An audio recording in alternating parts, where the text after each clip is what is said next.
La gracia y la paz de parte de nuestro Señor Jesucristo, el amor del Padre y la comunión del Espíritu Santo esté con cada uno de ustedes. Les doy la bienvenida a este servicio que hemos preparado para el 21 de junio del año 2020, donde como luteranos confesionales estamos reunidos alimentando nuestra fe, pero damos toda la gloria al Espíritu Santo, quien nos trae a nuestra iglesia para adorar y glorificar el nombre de nuestro Dios. Puestos de pie, la gracia que nuestro Señor Jesucristo nos ha bendecido hoy al escuchar que todos nuestros pecados han sido perdonados, pues vamos a reforzarlo con el Evangelio tomado de San Mateo, el capítulo 9, los versículos del 9 al 13. Así nos dice la palabra de Dios. Pasando Jesús de allí, vio a un hombre llamado Mateo, que estaba sentado al banco de los tributos públicos, y le dijo: sígueme. Y se levantó y le siguió, y aconteció que estando él sentado a la mesa en la casa, he aquí que muchos publicanos y pecadores que habían venido se sentaron juntamente a la mesa con Jesús y sus discípulos. Cuando vieron eso, los fariseos dijeron a los discípulos: ¿por qué come vuestro maestro con los publicanos y pecadores? Al oír esto, Jesús les dijo: los sanos no tienen necesidad de médico, sino los enfermos. Y aprender lo que significa misericordia quiero y no sacrificio, porque no he venido a llamar a justos, sino a pecadores al arrepentimiento. Este es el pasaje que vamos a meditar. Los invito para que se pongan cómodos. Estimados amigos y hermanos en nuestro Señor y Salvador Jesucristo, en este tercer domingo del tiempo de Pentecostés, el tema que vamos a meditar: hermanos, vivamos en la misericordia que Dios nos ha dado. Si recordamos el mensaje del domingo pasado, aprendimos que como cristianos estamos en la doctrina bíblica, en la doctrina que Dios nos enseña claramente en las Escrituras. Hoy, nuestro Dios no solamente se queda, como decimos, en la teoría. Él va a la práctica y nos muestra cómo el ser hijos de Dios, cómo nosotros llegamos a ser sus hijos, y podemos ver con el ejemplo del personaje para el día de hoy cómo Dios en verdad muestra ese verdadero sentido de las Escrituras. No olvidemos lo que nos dice 2 Timoteo, en el capítulo 2, versículo 15, que las Escrituras nos hacen sabios para la salvación por la fe en Cristo Jesús. Y hoy es el ejemplo que nuestro Dios quiere mostrarnos, cómo usted y yo somos sabios por su misericordia. Uno de los personajes del Evangelio para el día de hoy, hablando de Mateo, es interesante ver cómo esta persona tenía un oficio que a los ojos de los hombres, y sobre todo de los judíos, de sus paisanos, era un oficio no muy apreciado, porque él era publicano, es decir, cobrador de impuestos. Era una persona que trabajaba para el Imperio Romano, y también lo llenaba el deseo de tener dinero, y era algo deshonesto. La corrupción hacía parte del trabajo de aquel que era publicano. Pero cuando estamos viendo a Mateo, es esa clase de hombre que usted y yo no quisiéramos tener como amigos. Es esa clase de hombre que no puede ser digno de pertenecer a ningún grupo religioso. Y es así como lo ven los hombres. Ser publicano en los tiempos bíblicos era un ejemplo de ser corrupto y ladrón. Pero si nosotros estudiamos el contexto de este pasaje, es decir, los versículos del 1 al 8, nos damos cuenta que nuestro Señor Jesucristo tuvo un enfrentamiento con los fariseos. Y ese enfrentamiento no fue casual, era el mismo problema de siempre. Cómo los fariseos se creían mejores que Mateo, aún mejores que Jesús. Por eso nos dice el texto que Jesús tuvo un encuentro con ellos porque no solamente curó a un paralítico, sino que le dijo, tus pecados te son perdonados. Y vaya, los fariseos se escandalizaron por esto y dijeron, ¿cómo puede perdonar pecados si nosotros sí cumplimos la ley de Dios? Este hombre no lo hace. Y este mismo contexto pues nos muestra cómo la obediencia sin fe no le agrada a Dios. Y todo aquel que se crea diferente al hombre, que crea que puede cumplir la ley para salvarse por sus propios medios, otra vez, la obediencia sin fe no le agrada a Dios. Usted y yo podemos imaginarnos en ese momento las caras, los rostros de todos los que estaban allí reunidos, porque Jesús estaba en su territorio, en Capernaum. Y cuando le dijo a Mateo, sígueme, esos rostros de sorpresa que tal vez muchos tenían en ese momento y tal vez de burla. Usted y yo conocemos esos rostros porque los hemos visto en nuestras vidas. Cuando usted y yo teníamos nuestro pasado oscuro, en el cual éramos conocidos como adúlteros, mentirosos, amadores del alcohol, amadores del dinero, egoístas, ávaros, idólatras y amadores de la carne. Era así como éramos conocidos por nuestras familias, por nuestras parejas de matrimonio, por nuestros amigos, por todo nuestro barrio, por el sector de donde nosotros vivimos. Tal vez éramos conocidos por practicar esta vida oscura. Pero el Espíritu Santo, cuando empezó a trabajar en cada uno de nosotros, mostrándonos que éramos enemigos de Dios, al igual que Mateo, por el pecado de nosotros, y cómo Jesús era la solución de nuestro pecado. Y es así como la gente, al ver que íbamos cambiando nuestra vida por la obra del Espíritu Santo, pues se sorprendían.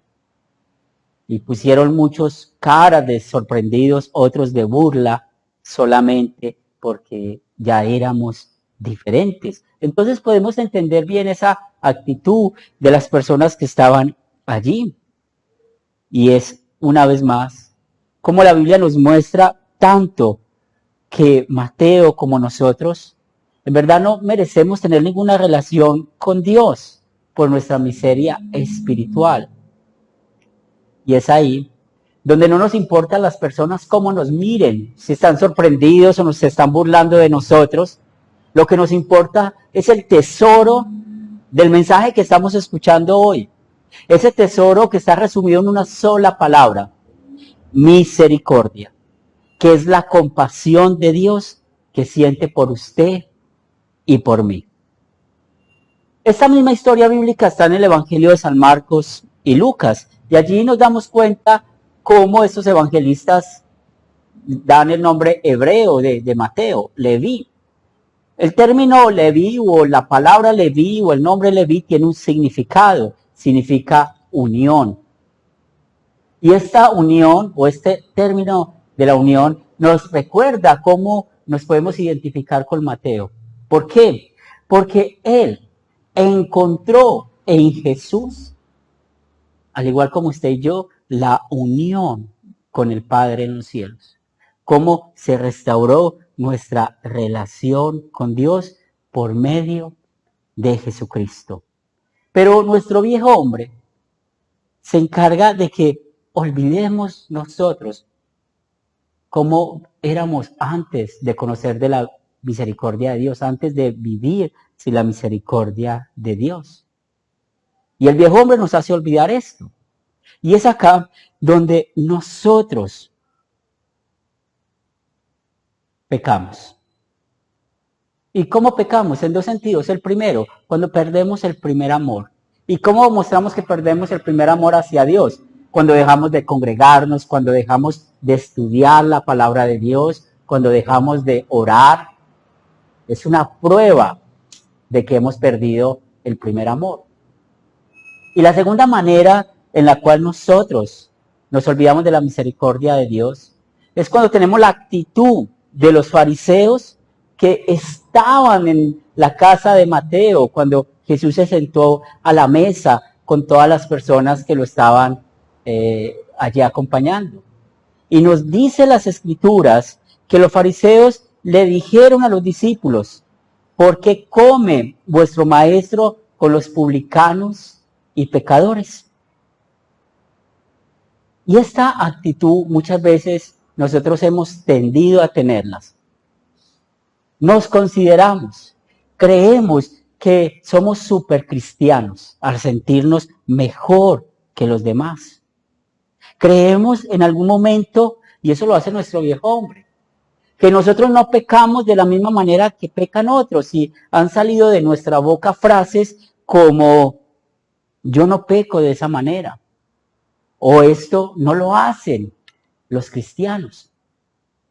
Muchas veces, por nuestro viejo hombre, por nuestro orgullo pecaminoso, usted y yo nos hemos sentido mejor que otros. Nos hemos sentido aún mejor que hermanos en la fe. ¿Y esto por qué lo hacemos?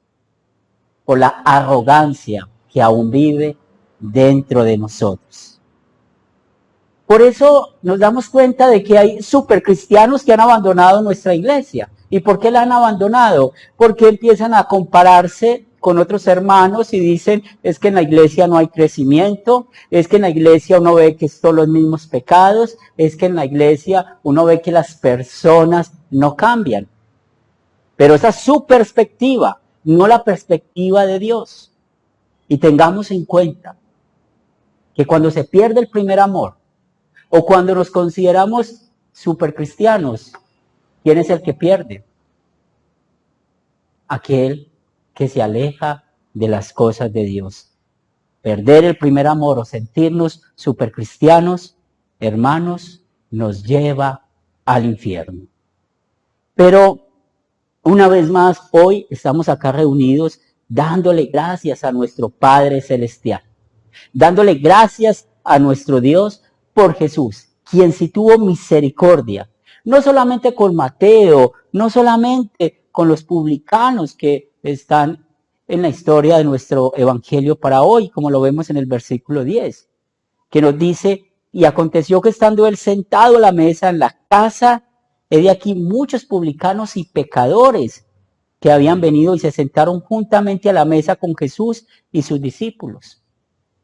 Estamos hablando de la misericordia. Y cómo Jesús fue misericordioso perfectamente como nuestro sustituto, por amor a usted y por amor a mí. Nosotros que hemos sido tentados a perder el primer amor, nosotros que hemos sido tentados a ser supercristianos, en Jesús encontramos la misericordia. Él no le importó con quién estaba sentado. Se sentó con las personas más despreciables que podrían ser considerados en ese mundo. Es por eso que Jesús vino a nuestro rescate. Es por eso que usted y yo nos podemos sentar en esa misma mesa, donde estaban sentados los publicanos, los pecadores, los discípulos y Jesús. ¿Y por qué necesitamos estar sentados en esa mesa? Eso lo hace el Espíritu Santo, y muy claramente lo hace porque nos alimenta espiritualmente. San Mateo capítulo 4, versículo 4 nos dice: no solo de pan vivirá el hombre, sino de toda palabra que sale de la boca de Dios. Y esto quiere decir que cada vez que usted y yo estamos escuchando o estudiando la palabra de Dios, ella misma, por la obra del Espíritu Santo, nos lleva a los pies de Jesús. Que no solamente muestra cómo hemos sido perdonados de nuestra arrogancia espiritual por la vida perfecta de Cristo al sentarse con estas personas que eran consideradas lo más vil del mundo, sino que también nos muestra de su misericordia cómo Él se hizo maldito en lugar suyo y mío. Gálatas capítulo 3, versículo 13 nos dice que Cristo nos redimió de la maldición de la ley, hecho por nosotros maldición, porque está escrito, maldito todo el que es colgado en un madero. Y ahora el Espíritu Santo que ha puesto la fe en Cristo Jesús, no solamente en Mateo, en los publicanos y pecadores que estaban allí, sino también en usted y en mí, hace que nosotros encontramos el sentido a la venida de Cristo. Y es donde se aplica estas sabias palabras de nuestro Señor Jesucristo en usted y en mí. Los sanos no tienen necesidad de médico, sino los enfermos. Usted y yo, enfermos por nuestro pecado, el mismo Jesucristo trató con nuestras almas y mostró de su misericordia y cómo ese médico de nuestras almas ha cambiado nuestra antigua manera de vivir. Y ahora somos gobernados por Dios, quien nos lleva a practicar la misericordia con el prójimo, con el hermano en la fe. Es muy importante mostrar esa misericordia que hemos recibido de nuestro Dios, mostrarla con el otro. ¿Y esto cómo lo vamos a hacer? Primero, en nuestras casas. Es increíble leer en los periódicos, en las noticias, cómo están aumentando los casos de divorcios, cómo están aumentando en esos tiempos del confinamiento las peleas dentro de los hogares. Y es más doloroso cuando esos hogares son cristianos. Pero si nosotros vivimos en la misericordia, la cual nos ha sido dada por Dios hacia nosotros, algo que no merecemos, pero Él lo ha dado, pues como esposos vamos a tratar a nuestras esposas como un vaso frágil. La esposa va a ser esa ayuda idónea para la familia y para el esposo. Como hijos, vamos a aplicar el cuarto mandamiento sometiéndonos y obedeciendo a nuestros padres, respetándolos. Es increíble ver hoy en día cómo se ve más el maltrato de los hijos a los padres. Pero como cristianos, movidos por el Espíritu Santo y la misericordia de Dios, no, vamos a obedecer y cuidar a los padres. Que seamos conocidos como obreros, que cumplimos bien nuestra labor porque no trabajamos para el ojo, trabajamos para la gloria de Dios. También mostramos de la misericordia de Dios, que vivimos en la misericordia de Dios con nuestros vecinos, porque usted y yo somos hijos de paz. Y como creyentes vamos a estar muy afanados por el alimento espiritual de la palabra de Dios, porque es allí donde encontramos la fuente de la misericordia, porque es allí donde encontramos el verdadero sentido de la vida del cristiano que vive bajo la misericordia. Así como lo escuchamos en la carta de Romanos en este día, en el capítulo 4, versículo 24. A los que creemos en Él, que le levantó de los muertos a Jesús, Señor nuestro. Ahora que conocemos, que tenemos la seguridad que vivimos en la misericordia de Dios, en la vida, en la muerte y resurrección de nuestro Señor y Salvador Jesucristo, pues vamos a poder entender cómo nuestro Señor Jesucristo termina el Evangelio para este día. Y aprender lo que significa misericordia quiero y no sacrificio, porque no he venido a llamar a justos, sino a pecadores al arrepentimiento. Dios quiere y lo hace por la obra del Espíritu Santo, que usted y yo tengamos obediencia con fe. Esto quiere decir que todo lo que hacemos en nuestras vidas como creyentes, guiados por los mandamientos, usando los mandamientos como una guía para nuestras vidas, es motivado únicamente por la misericordia de Dios que ha sido dada a cada uno de nosotros. Y Dios no quiere que caigamos en la trampa de aquellos que se creen justos espiritualmente, aquellos que han creado normas y requisitos supuestamente para vivir en paz con Dios o ganar la salvación. Dios quiere que nosotros tengamos nuestro lugar agradecidos a Él, podamos entender que si vivimos bajo cualquier norma que ponga el hombre, nunca nos vamos a poder salvar, ni simplemente agradarle a Él. Por eso Dios tiene únicamente esa relación con nosotros por medio de Jesucristo. Y es por eso que cuando nosotros escuchamos alguna vez de la predicación de la ley, nos hirió, nos dolió. Pero hoy damos gracias, infinitas gracias a nuestro Dios, porque la ley tiene un propósito claro. Es mostrarnos que usted y yo necesitamos del Salvador. Esa ley nos lleva a darle gracias a nuestro Dios por habernos sacado de las tinieblas en las cuales vivíamos y hoy somos llamados sus hijos. Es únicamente gracias a la predicación de la ley que damos frutos de arrepentimiento, que nos arrepentimos de nuestros pecados, y cuando hablamos del arrepentimiento, que el símbolo es una U, vamos aquí mal, y Dios cambia nuestra vida, ya hay una nueva vida, un nuevo caminar, pues nos damos cuenta que en verdad hoy nosotros vivimos bajo la luz. Y damos gracias a nuestro Dios, que creemos en esta sola verdad. ¿Cuál verdad? Esa verdad que está resumida en Efesios capítulo 2, versículos 8 y 9. Por gracia somos salvos y no por obras, para que ninguno de nosotros se gloríe. Y que el Espíritu Santo te conceda eso a ti y a mí, en el nombre de Jesús. Amén.